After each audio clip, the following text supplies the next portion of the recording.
Okay, so kayo po ba ay handa na? Meron pa tayong ikalawang bahagi. Kung kayo ay pinagpala kay tatay, ay pupunta naman tayo kay sa anak. At tamang-tama yung pangangaral mo, Brother Alex, tungkol sa aso kanina, ha? At malakas ang tahol din ng aso diyan kanina, pati si Sam. Ano bang nangyari kay Sam? Mukhang nag-aalburuto yata kanina. Okay, but anyway, hindi na tayo magtatagal. Nais ko ibigay pagkakataon kay Brother JR na siyang magbabahagi ng salita ng Panginoon ngayong gabi. Okay, God bless you, Brother JR. Maraming salamat po, Pastor. God bless you po. Magandang gabi, isang magandang bawat isa na naka-online at nakikinig ngayon. Amen. At napakasaya ko na binigyan ako ng pagkakataon ni Pastor na makapagbahagi ng salita ng Panginoon. Bagamat hanggang ngayon, kinakabahan pa rin ako. Hindi ko alam tuwing mag-share ako ng Word of God, lagi ako kinakabahan. Pero alam ko na ang aking babahagi ay magiging blessings para sa bawat isa. Amen. Isa itong gabi na puno ng pagpapala para sa ating mga kapatid. Amen. At ako ay magbabahagi lamang ng isang maiksing word of encouragement, amen, para sa bawat isa. Sapagkat sa panahon natin ngayon, amen, masyadong magulo, masyadong mabagabag. Amen. At inaanyahan ko muna manalangin ng bawat isa sa ating pagsisimula. Amen. Lord God, muli Panginoon sa gabi na ito, nagpapasalamat ako sa biyaya na pinagkaloob mo sa akin, sa kalakasan at sa pag-iwa. Lord God, gayon din sa aming mga kapatiran na naka-online at nakikinig ngayon, ikaw ang patuloy na mag-bless sa bawat isa. Panginoon, napakaraming distractions sa paligid. Mahirap makinig, Panginoon, ng online services at mahirap din, Panginoon, mag-share sa sobrang dami ng mga distraction. Pero Panginoon, alam ko na meron kang ginagawa, Panginoon, sa buhay ng bawat isa. Lord God, ikaw ang mag-alis ng mga ito, ikaw ang magpatahimik ng kapaligiran, Panginoon. Ikaw ang mag-reveal sa amin sa gabi nito. Lord, maraming salamat sa lahat ng biyaya mo. Ikaw ang patuloy na manguna sa amin. In Jesus' mighty name we pray. Amen. Mga kapatid, maraming bagay na nagbago. Ang sitwasyon natin ay di na katulad ng dati, yung mga nakasanayan natin. Pero gayon pa man, ang ating Diyos ay napakabuti.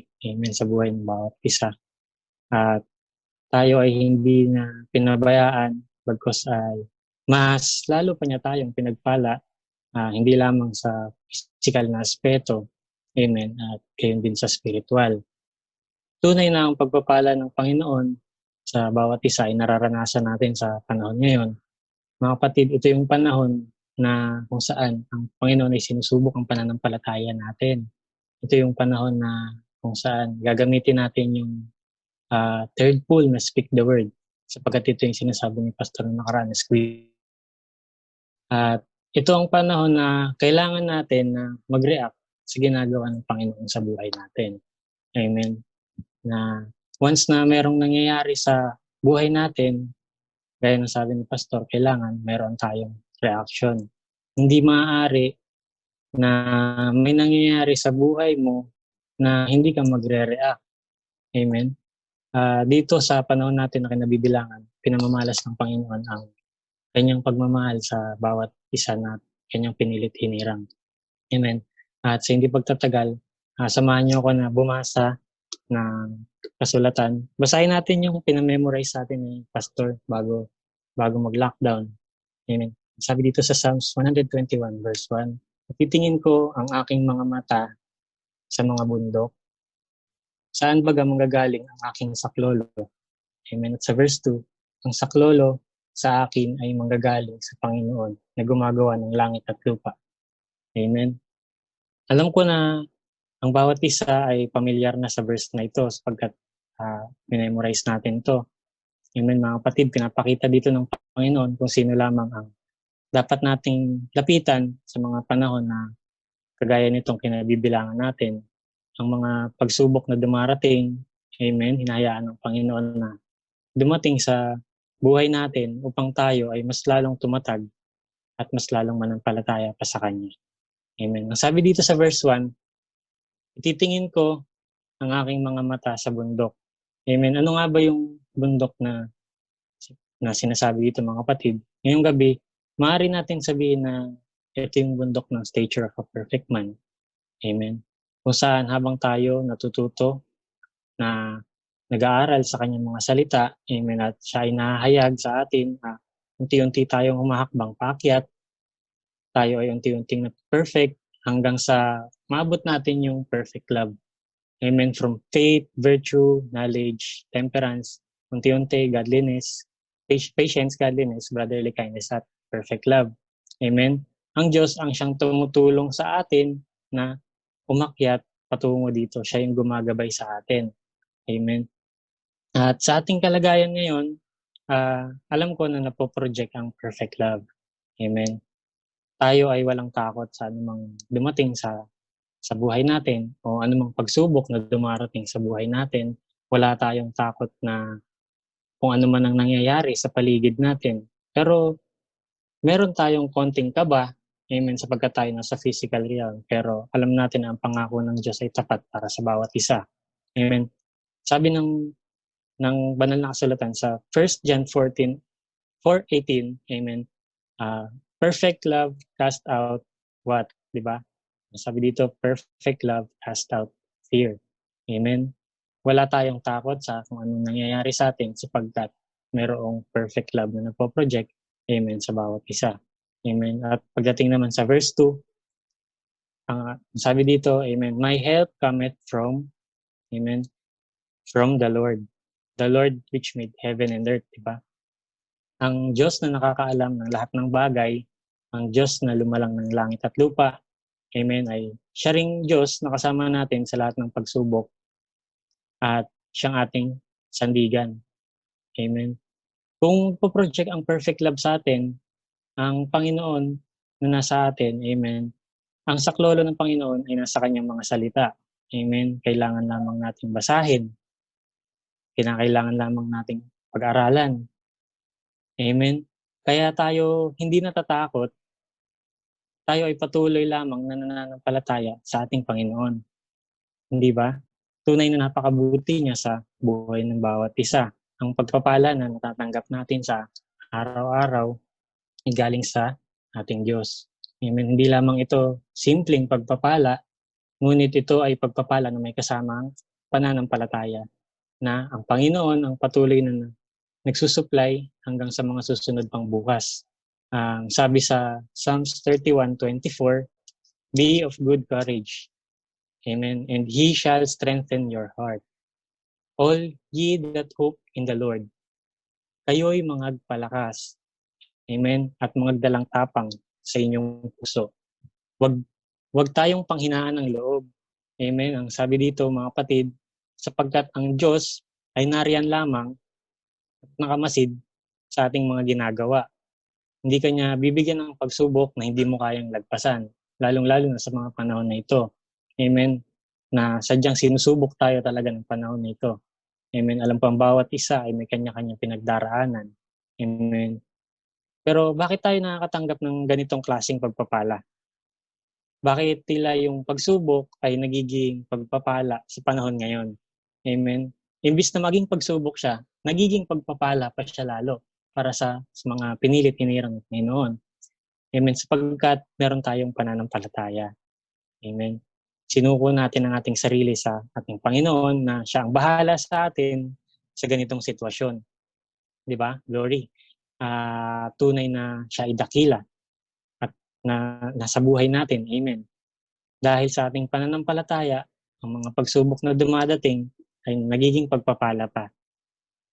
Minsan, nagugulat tayo kung patuloy na pagdating ng blessing sa atin, hindi natin inaasahan, sobra-sobra pa para sa isang araw, di ba? Sapagkat mga kapatid, hindi lamang tayo ang nananalangin para sa sarili nating pangangailangan, di ba? Ito yung, sino nga ba yung mga nananalangin para sa atin, para sa akin, amen? Para sa iyo, para sa inyo.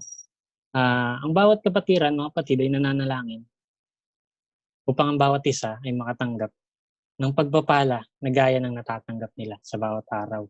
Amen. Si pastor, nananalangin para sa bawat isa. Amen. Sila Brother Jojo, nananalangin. Sila Brother Rafi, nananalangin sila sa bawat isa upang ang pagpapala ay makamtan din ng bawat isa. Amen. At hindi lang tayo pinagkalooban ng iglesia na masagana sa pagpapalang espiritual, di ba? Tayo ay pinagkalooban din ng mga kapatiran, pinagkalooban tayo ng pastor na may malasakit para sa kapakanan ng bawat isa, di ba? Tunay na napakabuti ng Panginoon na tayo ay pinagbuklod-buklod niya sa pagmamahal sa bawat isa. Lalo na sa panahon na ito, lalo nating nararamdaman pag-ibig ng bawat isa. Amen? At tunay na nagmo-manifest sa ating kalagitnaan yung Mark 11:24. Ano nga ba yung sabi dito? Therefore I say unto you, what things soever ye desire, when ye pray, believe that ye receive them. Amen. When you pray, believe. Kailangan maniwala ka. Hindi lang pwedeng basta magdadasal ka at hindi ka magre-react, hindi ka maniniwala sa pinagdasal mo. Amen. Walang mangyayari kung hindi ka maniniwala at hindi mo marireceive ito.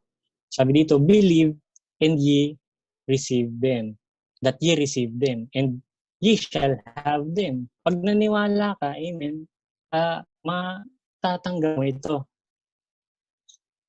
Makakamtan mo ito. Hindi para sa iyo kung ikaw ay nanalangin para sa kapatiran, amen, at maniniwala ka na ito ay pagkakaloob ng Panginoon na marireceive nila, amen. Tunay nga na marireceive ito ng ating mga kapatiran, amen. At para sa ang pandemyang ito, para sa iba, salot, di ba? Pero sapagkat tayo nasa physical realm, naapektuhan din tayo ng mga pangyayari sa paligid natin. Pero ang Diyos ay lubos na mabiyaya upang tayo ay itago sa kanyang presensya. Amen. At iliw niya tayo sa anumang sala na meron sa ating paligid.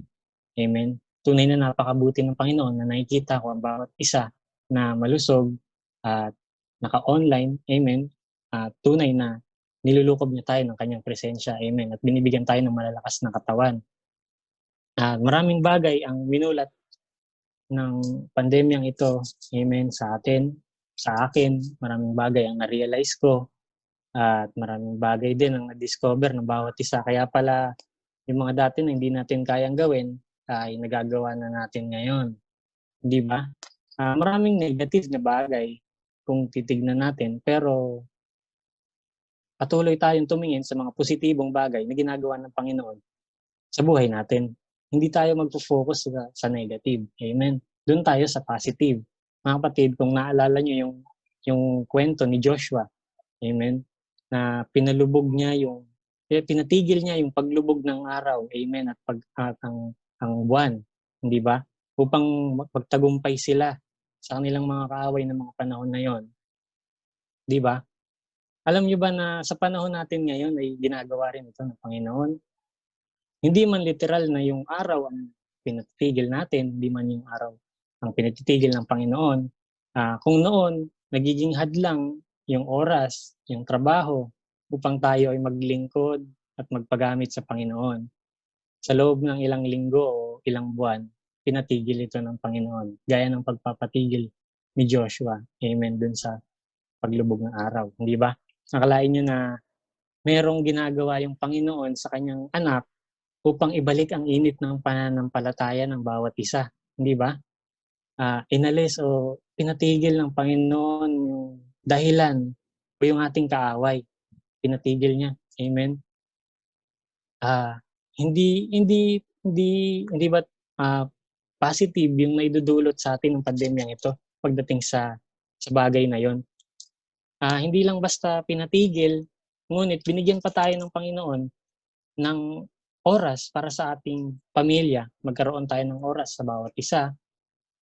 Ibinalik niya yung dating nakagawian, yung kumain ng sabay-sabay sa isang hapag ng bawat isa. Amen. Di ba sino hindi nakakamiss ng ganun nung maliliit pa yung mga bata? Amen. Alam ko yung mga ibang pamilya diyan, nami-miss niyo yung mga ganun. Pero kung maliliit pa yung mga anak, syempre sabay-sabay pa. Amen. At darating din tayo sa bagay na yon, yung ibang anak nyo ay hindi na sabay-sabay kumakain. Pero sa panahon ngayon, ginawa ng Panginoon, binigyan niya tayo ng oras, ibinalik niya yung nakagawian natin na pag kumain tayo sabay-sabay, di ba? Sinong magulang yung hindi natutuwa sa pangyayari na yon? Hindi ba? Hindi lamang yung pagkain na physical na sabay-sabay tayo, gayon din yung pagkain natin na spiritual. Amen. Ito yung nais ng ating Ama na sabay-sabay tayong kumain, sabay-sabay tayong lumago, amen, at lumalim sa kanyang mga salita. Nakakasama natin yung mga mahal natin sa buhay sa pamamagitan ng Zoom meeting, di ba? Yung iba hindi na natin nakikita pag nasa church lang tayo. Pero ngayong panahon na ito, di ba? Napakasaya makita na bawat isa ay naka-online. Yung mga hindi natin nakikita dati ay naka-online na ngayon at nakakasama natin sila. Di ba? Hallelujah. Napakabuti ng Panginoon sa buhay natin. Ang pagmamahal ng Diyos, amen, nagmamanifest lalo sa atin sa panahon ngayon. Amen. Na kaya karapat-dapat lang na atin siyang purihin at pasalamatan sa lahat ng kanyang kabutihan. Di ba? At isa pa mga kapatid, hindi hinayaan ng Diyos na magutom tayo na physical. Lalong-lalo na sa spiritual na pagkain. Di ba? Nalala ko yung mga patotoo ng ibang kapatiran natin kung gaano sila pinagpala ng Panginoon. Yung mga pagkain, dumadating sa kanilang hapag. Amen. Sila Nanay Esther, sila Sister Beng. Di ba? Yung kapag wala na, amen, sasabihin mo lang, darating na sa iyo kinabukasan. Di ba? Nagpo-project sa atin yung third pool, speak the word. Tunay na napakabuti sa atin. Hallelujah. Naalala ko yung ibang patotoo, di ba? Kung inaakala na ni Satan, amen, na nagtatagumpay siya, nagpasarado niya yung church natin, di ba? Ilang buwan na tayo na hindi nakakapag-church, napatigil yung pagpupuri, amen, sa ating Panginoon. Ngunit doon nagkakamali ang ating kaaway. Amen. Sapagkat ang ating tahanan sa panahon na ito, ang ating naging church. Amen. Sama-sama tayong nagpupuri, sama-sama tayong nag-aaral ng kanyang mga salita. Amen. Inaakala ng kaaway na nagtagumpay siya sa buhay natin, pero nagkakamali siya, mas lalo lamang tayong tumibay sa ating pananampalataya at mas lalo lamang tayong napalapit sa ating Panginoon. Di ba? Marami sa atin na naninibago sa sitwasyon. Ang iba, yung karamihan ng mga edad na namimiss na magkaroon ng fellowship, di ba? Namimiss ng bawat isa na umattend, namimiss ng iba yung ginagawa nila noon na hindi na nila nagagawa ngayon. Pero nilob nga ba ng Panginoon na mangyari ito sa kanyang mga pinili? Amen. Ang lahat ng bagay ay mayroong dahilan kung bakit ito nangyayari. Di ba? Marahil nilob ng Panginoon na mangyari ito upang mabigyan tayo ng oras na makapag-share sa ating mga mahal sa buhay. Amen? Na bihira nating makasama. Kahit papano, sila nakakapakinig na ng salita ng Diyos sa mga panahon na ito. Yung iba na bihira nating makasama sa iglesia, naka-online na. Amen? Yung mga positive side na ganun, napakabuti sa atin ng Panginoon. Yung iba, marahil hindi na nakakalabas. At sabi ko nga sa youth nung nakaraan, nung nagkaroon kami ng Zoom meeting, sabi ng iba, hindi na sila nakakapag-travel. Pero makakapag-travel pa rin tayo mga kapatid sa panahon na ito. Amen. Hindi lang yung literal na travel by land. Pero makakapag-travel tayo by reading of the Word of God. Amen. At samahan niyo ako, kagaya nung nakaraan na nag-travel tayo sa panahon ni Noah. Hindi ba? Yung binigay ni pastor na Sunday service sa atin nung nangyari sa panahon ni Noah, nag-travel tayo sa panahon na yun. Di ba? Nag-travel tayo sa panahon ni Job. Nakita natin yung 7 seals sa buhay ni Job. Di ba? Yung shinare na ni Brother Ray last Wednesday. Maraming lugar tayo na maaaring mapuntahan. At magpatuloy lamang tayo sa pagbabasa at pag-aaral ng salita. Amen. At hindi titigil ang paglalakbay natin habang tayo ay nasa tahanan. Amen. tayo ay patuloy na naglalakbay sa kanyang mga salita. At mga kapatid, sa panahon ngayon, gusto nyo ba ng relief? Relief galing sa ating Panginoon. Amen. Ito yung relief na mula sa Kanya para sa mga umiibig sa Kanya. Nasabi dito sa Romans 8:28, "And we know that for those who love God, all things work together for good to those who are called according to His purpose." Amen. Ito yung isang pangako ng Panginoon sa atin na anumang mangyari sa paligid natin, amen, ay pawang kabutihan para lamang sa kanyang mga anak. Amen. At ang sabi naman sa Colossians 3:2, "Set your affections on things above, not on things on earth." O set your mind sa mga pangako ng Panginoon. Amen. Mag-focus tayo hindi lang sa mga earthly things, o hayaan natin yung mga ayuda, hayaan natin yung mga relief na nasa sa kanila na. Pero ang sa atin ay yung pangako o yung relief na binigay sa atin ng Panginoon. Amen. Na ibinigay niya at ipinangako niya sa atin. Sabi dito, di ba, set your affection on things above. Hindi sa mga bagay na nasa ibabaw ng lupa. Amen. Praise the Lord. Napakaraming pangako ng ating Panginoon. Nagkaroon tayo ng mahabang oras para sa ating Panginoon. The more na nag-focus tayo, the more na yung mindset natin ay nasa Panginoon, ay unti-unti nating naiiwan yung mga bagay na nasa ibabaw ng lupa. Amen. Yun ang pinakamaganda na gagawin natin. Yung focus natin, ilapit natin o i-focus natin sa ating Panginoon. Huwag tayong mag-focus sa mga bagay na nasa ibabaw ng lupa. Sapagkat kung focus natin ay nasa ating Panginoon lamang, ay mas unti-unti tayong lalago, amen, at mas unti-unti tayong mapapalapit sa Kanya. Amen.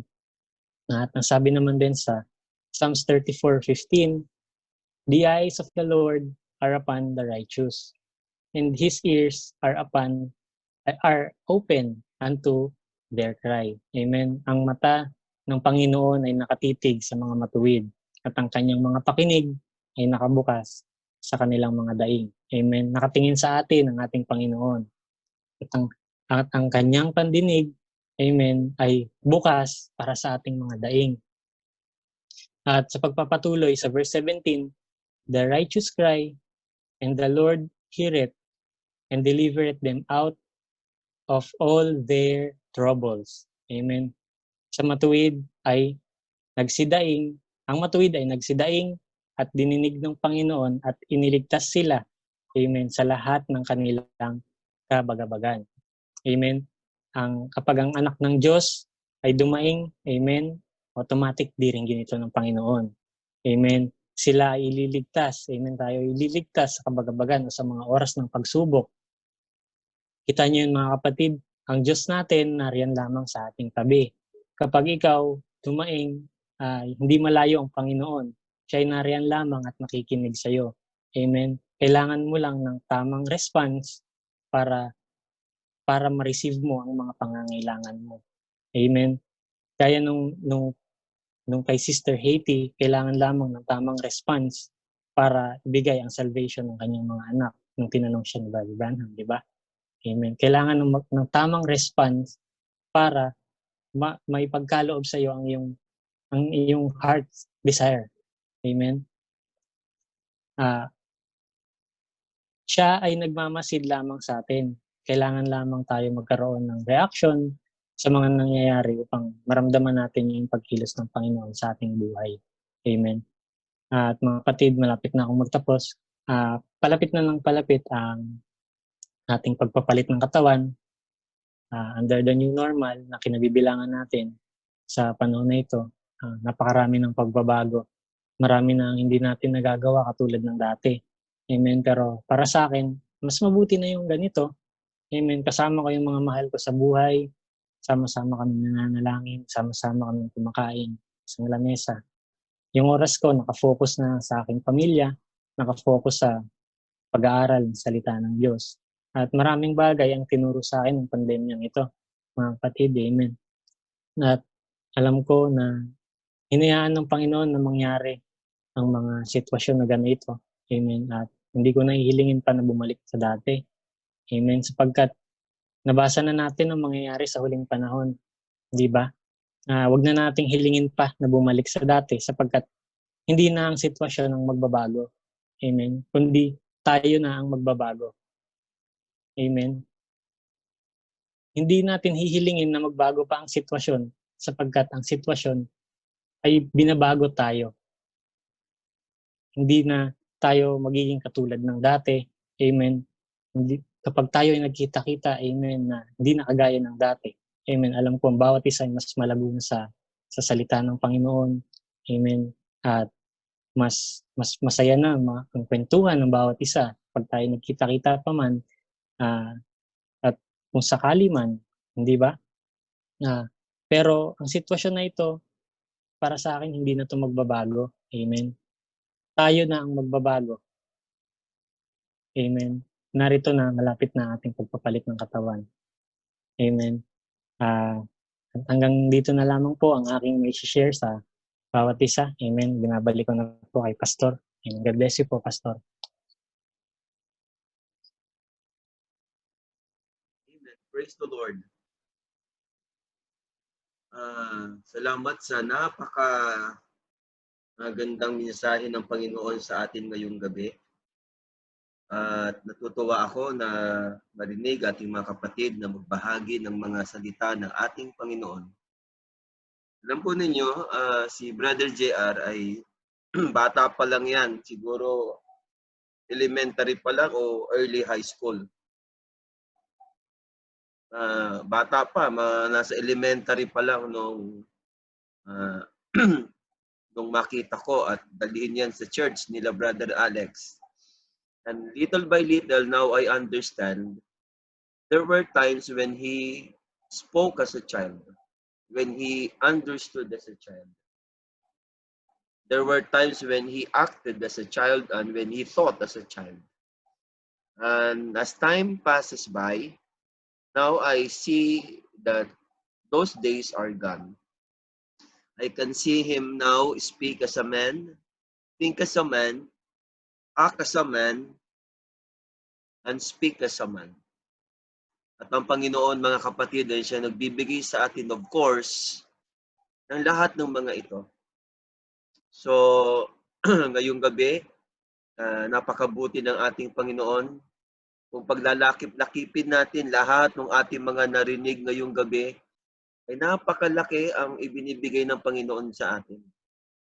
Bagamat maganda pumila para magkaroon ng relief, pero kapag si Kristo siguro, kapag siya ay magbibigay ng relief sa tao, walang pipila, no? Pero pag limbawa si mayor o kaya si kapitan, sasabihin mamaya may relief, ang daming tao. Pero si Kristo nag-imbita na, ang sabi niya, "Come unto me, all ye that labor and are heavily laden, I will give you rest." Sabi ni Christ, yung verse na pinabasa ni Brother Alex sa atin, sabi ni Jesus, "Seek ye first the kingdom of God, and all that you need shall be added unto you." Pero wala pa rin pumipila. No? At salamat na ang nakuha natin ay relief na hindi lang galing sa tao, kundi yung relief na galing sa Diyos. And I like that. Isipin natin maigi sa gabing ito na binabago tayo ng sitwasyon. Hindi na natin kinakailangang baguhin pa yung sitwasyon para ibalik sa normal. Sapagkat, mga kapatid, now tayo mismo, hindi yung sitwasyon, tayo mismo ang magbabago. Hindi lang tayo binabago sa atin for the better, pero babaguhin tayo nito at binabago tayo nito hanggang sa magkaroon, ma-attain natin yung pagbabago ng ating katawan. At salamat sa Panginoon, kung pwede ba nating tapusin sandali lahat ng mga pangangaral na ating narinig sa pamamagitan ng panalangin. Hayaan po natin na diligin ni Lord ang lahat ng mga binhi na naihasik sa atin sa gabing ito. Panginoon, ang mga binhing ito ay buhay at ito ay dumapo sa aming mga kaluluwa. Magbubunga at mabubuhay ito sa amin Kaya lumalapit kami upang ito ay iyong diligin. Panginoon, ang mga butil ng buhay na ito ay sangkapan mo ng makalangit na environment. Ang iyong Holy Spirit, Lord, ang siyang mag-anoint sa lahat ng aming mga narinig, mag-weekend nito later on sa buhay namin, upang ito, Panginoon, ay magbigay sa amin ng totoong manifestation. Ang kami ay magtiwala, ang makita namin ng iyong marahang hipo sa amin, Lord, ang iyong touch, habang kami, Panginoon, ay nasa kalagitnaan ng krisis. It is cruel, just like the war, but it is the tender hand of Jehovah. Pinaglakip-lakip mo at pinagkaisa mo ang bawat kapatid, ang bawat pamilya, at nagawa namin ang mga bagay na hindi namin nagawa. Salamat, ginamit mo aming mga kapatiran upang makita namin ang mga bagay na ito ngayong gabi. At Lord, isang bagay na dapat naming pasalamatan, na kahit ang pangyayari ay hindi maganda, ginagawa mo, Panginoon, na maganda sa iyong panahon. Lord, ikinukumit ko aming mga kapatid na ginamit, si Brother Alex at si Brother JR sa gabing ito. Panginoon, na patuloy sila na maging daluyan ng pagpapala. We have seen they have grown a lot in their faith. At Lord, magpatuloy nawa ang kanilang pagpapagamit sa iyo upang ikaw, Panginoon, ay masigit pa, Lord, na makaabot sa pamamagitan nila sa iba't ibang mga kapatiran at maging sa mga tao. At ikaw, Panginoon, na siyang magbigay ng lahat ng pangangailangan ng pamilya, ng Kalag family. Lord, we give you all the praise for all your goodness. And we ask all these things in Jesus' name. Amen and amen. Ilan sa inyo ang pinagpala, sino sa inyo pinagpala ng Panginoon, mga kapatid? May I see reactions?